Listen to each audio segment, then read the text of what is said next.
Doesn't every Google Ads advertiser want to have better conversion rates, more sales, and basically confidence in that the account is performing to its maximum potential? Well, in today, I'm gonna give that all to you. In today's video, we are going to cover the Google Ads account checklist that we walk through when auditing accounts for potential clients and existing clients. Because even though you could be a very good advertiser, you wanna have frequent checks on all the points of contact, like all the important topics that cover your account. So in today's video, I'm gonna walk you through the document that we use to audit accounts of our own. In case you don't know me, my name is Floris van Vleuten. I am a Google Ads agency owner where we help scale e-commerce brands with Google Ads, obviously. And in the past, I must say 4 to 5 years, I conducted a lot of account audits and I saw a lot of mistakes, a lot of the same mistakes actually. So I basically put everything in one document so we can just walk you through it and you can use this document yourself to increase account performance. So let's dive right into the document. As I said, it's a Google Ads audit, Google Ads account audit PDF document, whatever you want to call it. And it's e-commerce focused, but even if you're not in e-commerce, this document will make a lot of sense. So, how to audit your Google Ads account to identify quick wins and potential pitfalls. This blueprint is designed for e-commerce business owners, marketers, and advertisers who seek not to only understand the ways of their Google Ads campaigns, but to master them as well.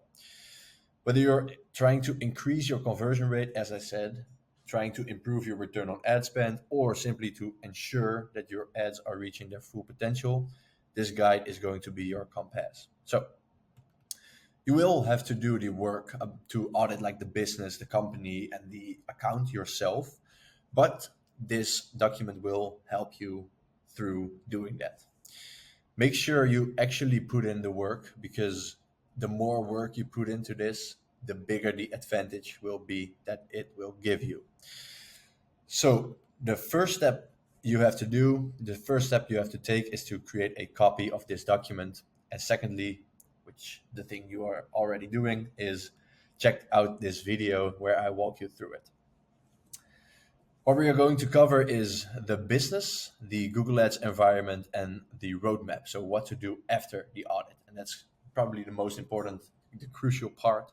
But I'm going to walk you through it. And just to be clear, I'm not doing a live audit on an account or on a business or a website in this video because that would make the video way too long. My audience consists of smart people, so I'm sure you will figure it out, but I'm going to walk you through it so you don't have to do all the heavy thinking yourself. So let's dive right in, guys. We're going to start out with the business. And as I said, you already probably created a copy of this document. So you're going to just walk through the list and end up with a big list of recommendations, right? And I suggest you scroll through the list yourself first before doing the actual audit. So we have the business, the website, the market with a couple websites that we're going to use for that. And then we are going to define the goals. Secondly, we have the Google Ads environment, so the Google Ads account, like stated here, and the Google Merchant Center account. Especially for e-commerce, this is a crucial point, of course. Then we have the roadmap, so what to do after the audit. And this is actually the part where you take all your notes. So what I suggest you to do is, one, of course, as I said, to create a copy of this document. But secondly, to open the document a second time in your browser. So you have one document opened where you can just walk through a list, and one document, pretty much the same document, where you're gonna note everything, every finding that you see. And eventually you could get something like this. Conversion tracking not working properly, remarketing tag doesn't fire. Branded and non-branded campaigns are mixed up and no CSS partner is being used. So we're missing out on 20% discount on product clicks, for example. So what you are going to do is to delete these things right here and delete this part as well. Oop. To delete this part as well. And you're gonna leave this open while you are using another tab, and I'll show it to you just to make it really, really easy. So you have the e-commerce scan right here, and on the other tab right here, you have the roadmap. So what to do after the account audit. Cool. So we begin with the business. We have the website, and we have to make sure that the website speed is on point. So you go to this URL and you put in the URL of your client or yourself. Then after you did that, you know the speed of the website. And as I said, you can note it down right here in the last page. After that, you're gonna look at the product page or the landing page, and you're gonna optimize for conversion. So you have to have good images, check. Clear call to action, check. Good add to cart motion, check. And small tip from my side, look at how Gymshark does this, because it's very inspirational how they do that. And then you can as well, like Gymshark is doing this as well, gamify the average order value increasement. So they have like a gamification bar. You can look it up yourself, but they have like a gamification bar where if you spend more, you get either free shipping or a free gift or anything like that. Cool. Make sure the checkout is easy and convenient. So pre-fill information, make sure they can check out with any payment method. So for example, in Germany, a lot of people use PayPal or maybe even Klarna. I'm not 100% sure about that, but they are using PayPal. In Belgium, they're using Bancontact. In the Netherlands, they're using Ideal. So make sure that like the right payment method is accessible on your website. Just make it easy, obviously, and provide a one-time upsell offer to add to their order. If somebody is already in a shopping spree, you can suggest other products to them as well. After you've done that, you move on to the market. So you have to analyze price competitiveness, which is a really important topic in e-commerce, because if you are selling the same product as your competitors, the price is going to make the difference. And of course, when one product is cheaper, you can upsell with other products, you can remarket those visitors, you can send email marketing to those visitors. So don't fixate yourself on the initial purchase. Just increase your customer lifetime value. And that's just some extra information that I'm putting out there. So you can go to isearchfrom.com. I'll show you shortly how that looks like. So you can basically pick your country, your language of your client or of your own business, and just type in some words so you can view the Google Ads, the Google result page to see the products that your competitors are advertising on, their price, their images, and everything. Once you've done that, you move on to Google Merchant Center. If you already set this up, you can go into Google Merchant Center, click Growth, and then click Price Competitiveness. And then you see the prices that your competitors are using on the same products and see how you compare to them. You can spy on competitors' ads, again with iSearchFrom, also with the Ads Transparency Center from Google. And you can see YouTube ads in there as well. So they just give you some ideas. And the same goes for the Facebook ads library and the TikTok ads library. So even though it's not Google ads, it's very important to see how your competitors are behaving in their market, in your market. The goals. So a good e-commerce company and a good client, a good marketeer knows the goals that you are working towards. So you have to define clear goals and KPIs. You have to define a clear budget, maybe a clear scaling rule. So for example, if we are hitting our ROAS goals, we can increase the budget by 20% a week. And you have to define, in my opinion, some budget to experiment with, because there are a lot of campaign types that are like that could be useful for you, but you don't know for sure. So you have to have like, let's say 80% of your budget achieving your goals, and then 20% of your budget used for experimenting and basically expanding your Google Ads account. Done. Then you move on to the Google Ads environment, and this is where the real account audit starts. So we did the business, the website, the market, and the goals, and now we move on to Google Ads. So we start out with conversion tracking, a fundament for every Google Ads account. Is conversion tracking working properly? Did you debug all relevant conversions with Tag Manager debugging? And are the conversions set to the right importance? So you go to settings, you see for e-commerce specifically, you see the purchase event, and only the purchase event should be set to primary and the rest should be secondary. This will all make a lot of sense for you guys, so we can move on to the next. Then we have campaigns, so the general campaign settings. Is there a logical campaign structure in place? Yes, there is, or no, there isn't. Is there a good naming convention for the campaigns or the ad groups? So, for example, Netherlands, Dutch, or Netherlands, Performance Max, and a ROAS bidding strategy, for example. Just to make sure that if you are scaling your account, you know exactly what campaign type is doing what kind of performance and what bidding strategy it uses, so you can optimize better and basically see how everything performs together. Is the location setting for all campaigns set to location and not interest? Always check this because I see a lot of brands doing this wrong. Are the campaigns meeting their goals? And if not, is there a strategy in place to increase performance? So if you have a return on ad spend goal and the goals are not being met, you have to probably improve your product feed, improve your product page, improve your website speed, and everything around that. If yes, is there a budget scaling rule applied? So, like I said earlier, for example, the 20% increase time, like week after week. And is there enough budget set? So, if you have a target ROAS bidding strategy set to a Performance Max campaign, and the budget is only set to 10 euros or $10 a day, it's probably way too low. So you have to check this as well. Then we have Performance Max, which is an important campaign type, especially for e-commerce. So we have to see, is the brand name excluded if necessary? For example, if you are a direct to consumer brand and you only sell your own brand, you have to make sure that Performance Max is not bidding on your branded terms, because your branded terms are generally way cheaper than your non-branded terms. And sometimes it goes the other way around. But either way, there is a big difference between branded and non-branded searches. So you should split them. And what I recommend is excluding the branded terms from Performance Max.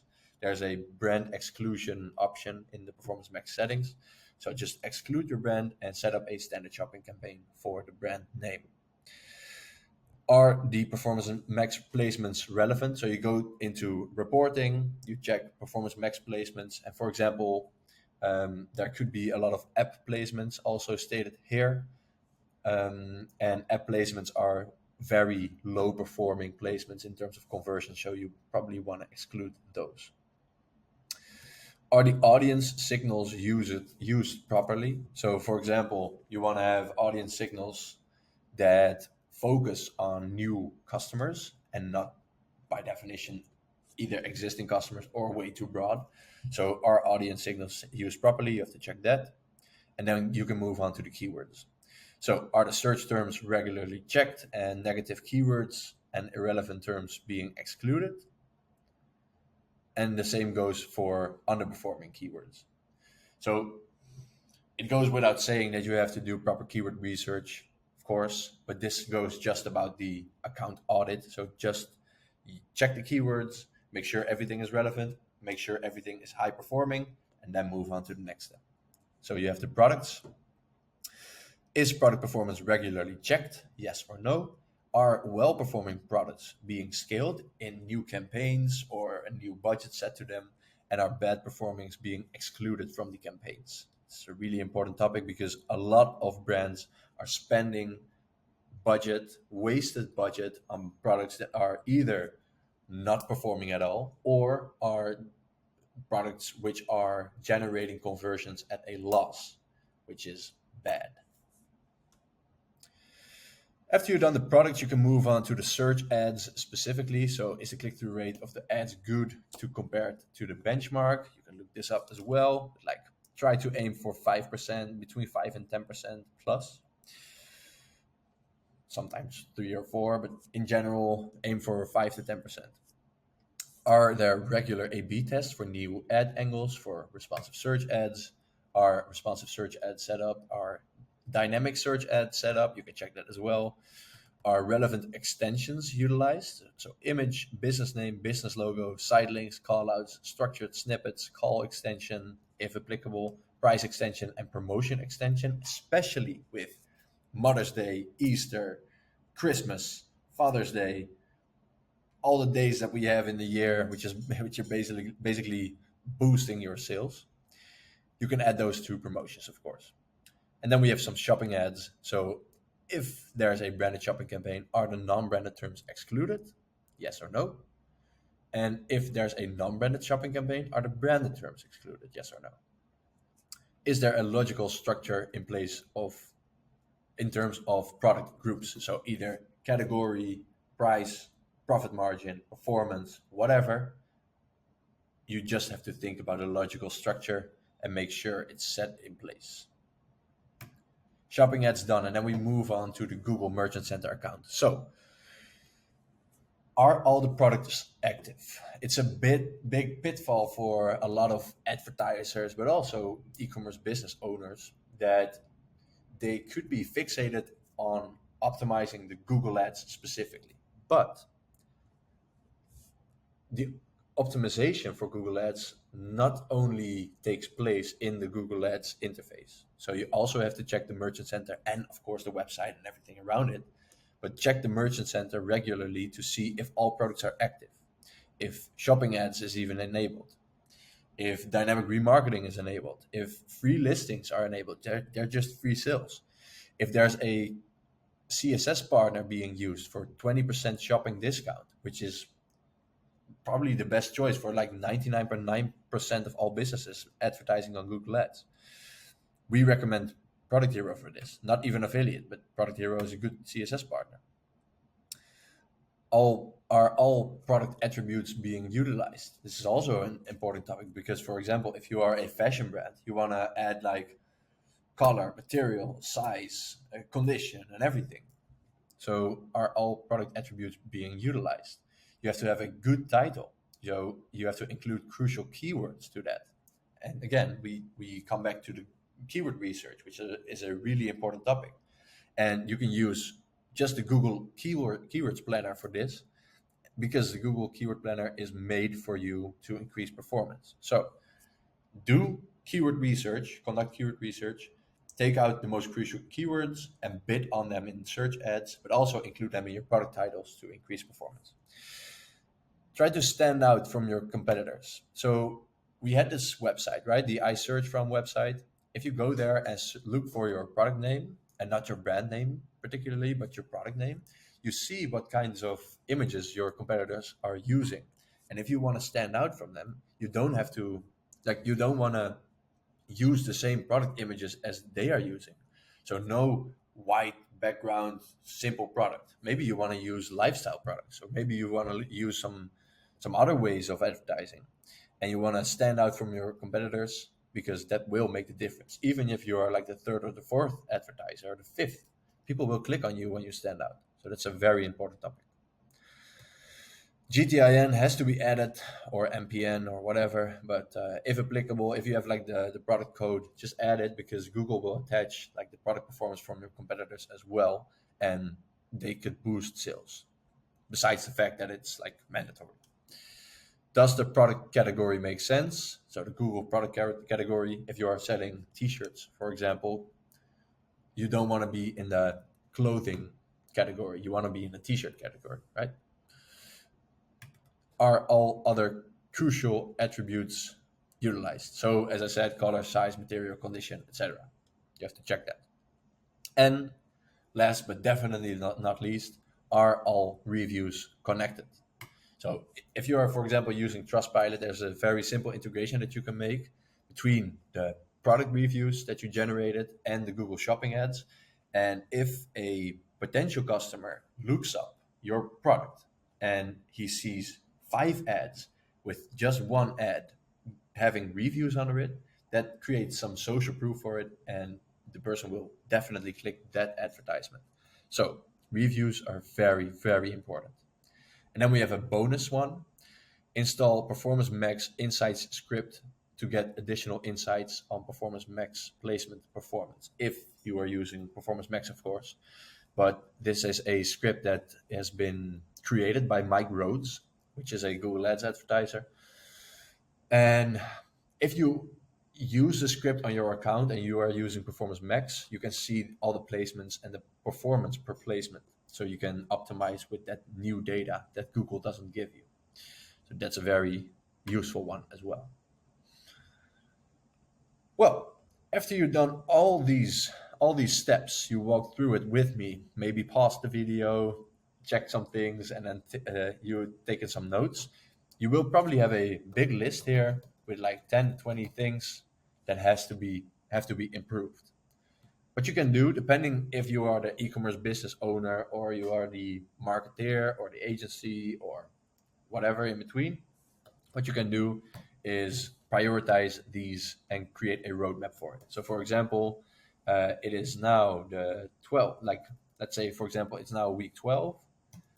We do the audit, and then on week 13, we wanna, for example, create a task list for ourselves. So again, you have to put in some work, but it will definitely be worth it. Fix conversion tracking, put keywords in product title. You want to add good product images. You want to check search terms regularly. Create a sequence for this.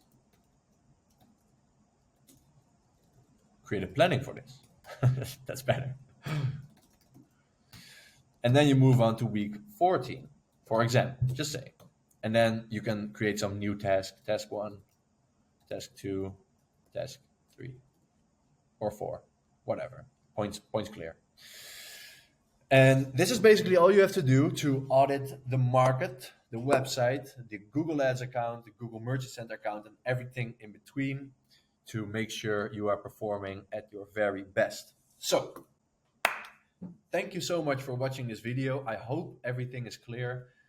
I will include a document wherever you are watching this video. I will include a document like on the bottom of the video, top of the video, somewhere around the video, so you can get the document, create a copy for yourself, and start doing your account audit because you won't regret it. I swear to God, if you do an audit properly, you will increase performance, get more sales, better conversion rates, and basically be able to scale your brand. So that's all for today. Thank you so much for watching this video. And if you're interested in more content like this, you can subscribe to my YouTube channel. You can follow me on LinkedIn. As I said, my name is Floris van Vleuten. I will write it down. Vleuten. You can just search for my name on all social media channels, including YouTube. And I hope to see you there. Have an amazing day and good luck scaling your Google Ads account.